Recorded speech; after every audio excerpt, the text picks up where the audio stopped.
আনোয়ারুল আজিম আনার ঝিনাইদহ ৪ আসনের এমপি কলকাতায় গিয়ে নিখোঁজ হয়েছেন। কোনো কোনো খবরে বলা হচ্ছে তিনি মারা গেছেন। এ পর্যন্ত কলকাতার পুলিশ গোয়েন্দা বাহিনী কিংবা বাংলাদেশের পুলিশ গোয়েন্দা বাহিনী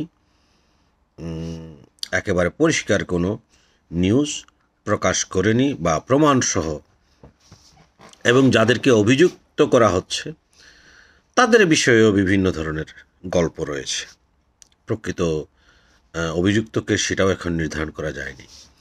এখন মূল প্রশ্নটা হচ্ছে যে এই দুই দেশের মধ্যে দুই দেশ একটা বিব্রতকর অবস্থার মধ্যে পড়েছে, বিশেষত দুই দেশের আইন প্রয়োগকারী সংস্থা পুলিশ। তো এখানে বাংলাদেশ এবং ভারতের সম্পর্কের সাথে এই ঘটনার একটা কি বলা যায় যে একটা জের খুঁজে নিতে হবে। ভারতের পক্ষ থেকে এখনও, তাদের পুলিশ থেকে এখনও কোনো কনফার্মেশন দেওয়া হয় নাই যে তিনি নিহত হয়েছেন, তবে নিখোঁজ হয়েছেন এটাই সত্য। বাংলাদেশ থেকেও বিভিন্নভাবে বলা হচ্ছে তিনি নিহত হয়েছেন বা নিখোঁজ হয়েছেন। নিহতের কথাটাই বেশি প্রকাশ করা হচ্ছে, কিন্তু মূলত আপনি যদি বিভিন্ন এভিডেন্স গ্যাদার করে বলেন তাহলে এ পর্যন্ত মৃত্যুর কোনো ধরনের এভিডেন্স তৈরি হয় নাই বা প্রকাশ হয় নাই।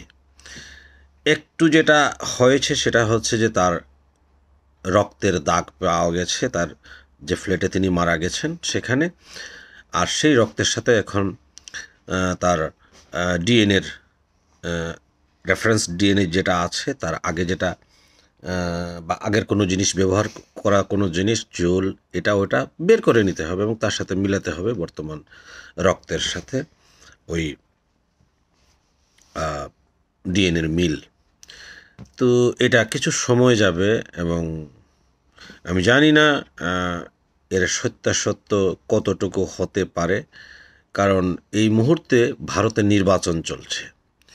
নির্বাচনের সময়ে বাংলাদেশের প্রতি বর্তমান মোদী সরকারের যে ভীতি বা ভয় জাগিয়ে তোলা যেটা, এটা কাজ করবে। তো এইরকম একটা ঘটনা মোদির পক্ষে যাবে। যেমন একটা একটা ছোট্ট ঘটনার কথা উল্লেখ করি বা ব্যাপারের কথা উল্লেখ করি, তাহলে আপনারা বুঝতে পারবেন যে কেন আমি এই কথা বলছি। খেয়াল করুন, জাহিদ নামের যে কসাই, তাকে বানানো হচ্ছে জিহাদ।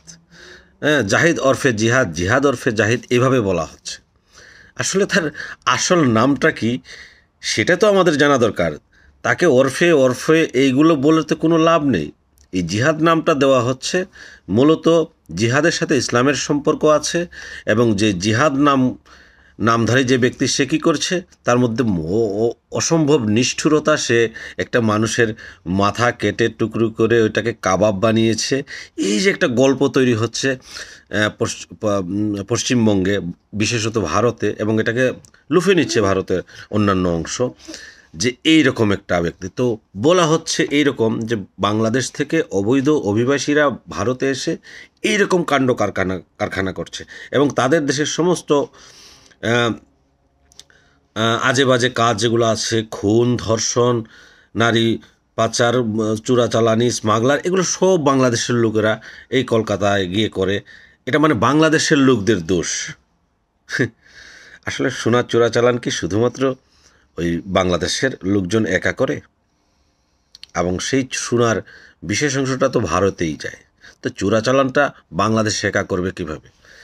এই যে গল্পগুলো সাজানো হচ্ছে যে বাংলাদেশ একটা খারাপ দেশ, এখানকার লোকজন খারাপ, এখান থেকে যারা বাংলাদেশ থেকে যারা ভারতে এসে অবৈধভাবে বসবাস করছে এরাও খারাপ, এরা জিহাদের মতো লোক।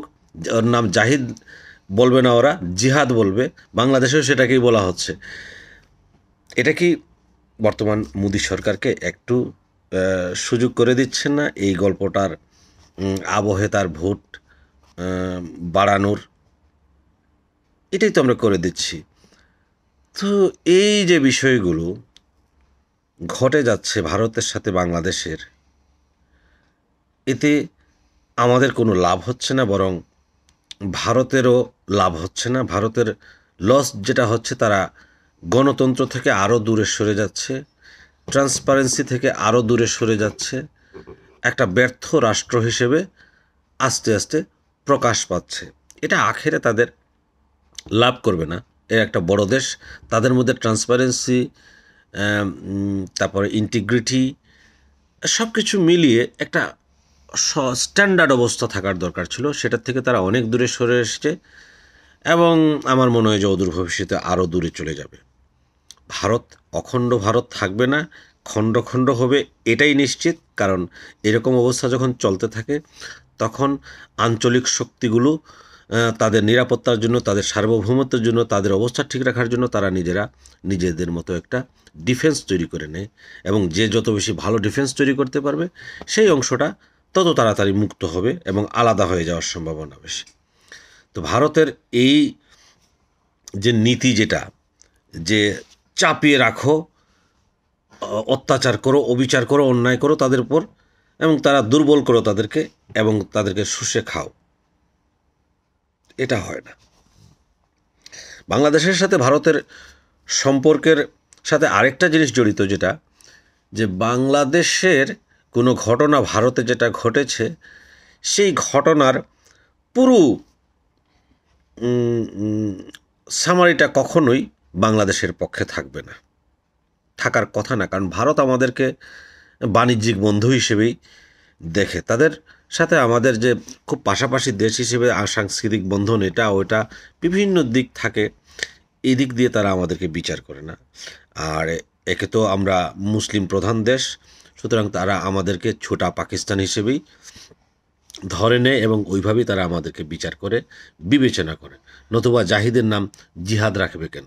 এগুলো দিয়ে তারা আসলে এভাবেই প্রকাশ করে। যাই হোক, আরেকটা জিনিস যেটা, যে ভারত যেহেতু এই মুহূর্তে নির্বাচনের সাথে জড়িত, এবং ভারতের দিক থেকেও বাংলাদেশের মতোই বিভিন্ন সরকারি কর্মকর্তা কর্মচারীরাও কিন্তু এই সরকারকে সাহায্য করার জন্য একটা অবস্থা তৈরি করেছে।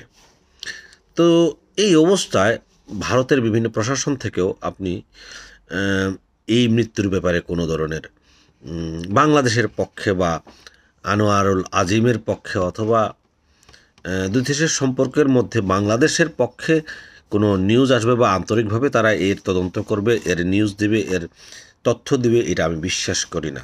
যতক্ষণ পর্যন্ত তাদের নিজেদের পক্ষে নিজেদের লাভ হয়, ততক্ষণ পর্যন্ত তারা আমাদেরকে ততটুকু তথ্যই তারা আমাদেরকে দিবে। অর্থাৎ তাদের লাভ যতটুকু হবে ততটুকুর মধ্যে তারা আমাদের বিভিন্ন বিষয়ে তারা সহযোগিতা করবে। তো আনোয়ারুল আজিম এর দুর্ভাগ্য হচ্ছে যে তিনি মৃত্যুবরণ করেছেন কি না, এটাই এখন প্রশ্নের বিষয়। যদি মৃত্যু না হয়ে থাকে তবে তিনি নিখোঁজ, এবং এরকম নিখোঁজ আরও অনেকেই আছেন। আপনি যদি ইলিয়াস আলীর কথা বলেন, ইলিয়াস আলী এখনও নিখোঁজই রয়েছেন, তার মৃত্যুর ব্যাপারেও কোনো ধরনের, এরকম আরও অনেক নেতারাই রয়েছেন। তা আমার মনে হয় আনোয়ারুল আজিম এখন ইলিয়াস আলীদের কাতারে তিনি চলে গেছেন। তার বিষয়ে কোনো সিদ্ধান্ত বাংলাদেশ সরকার নিতে পারবে না, কারণ তার মৃত্যুর ঘটনাটি এখনও নিশ্চিত নয়।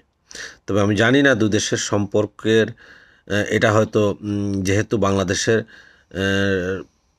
আওয়ামী লীগ সরকার যদি এটা নিয়ে চাপে পড়ে, তাহলে হয়তো ভারত তাকে কিছু দেনা পাওনার মাধ্যমে, বার্গেনিংয়ের মাধ্যমে তারা এর কিছু সুরাহা করে নিতে পারে।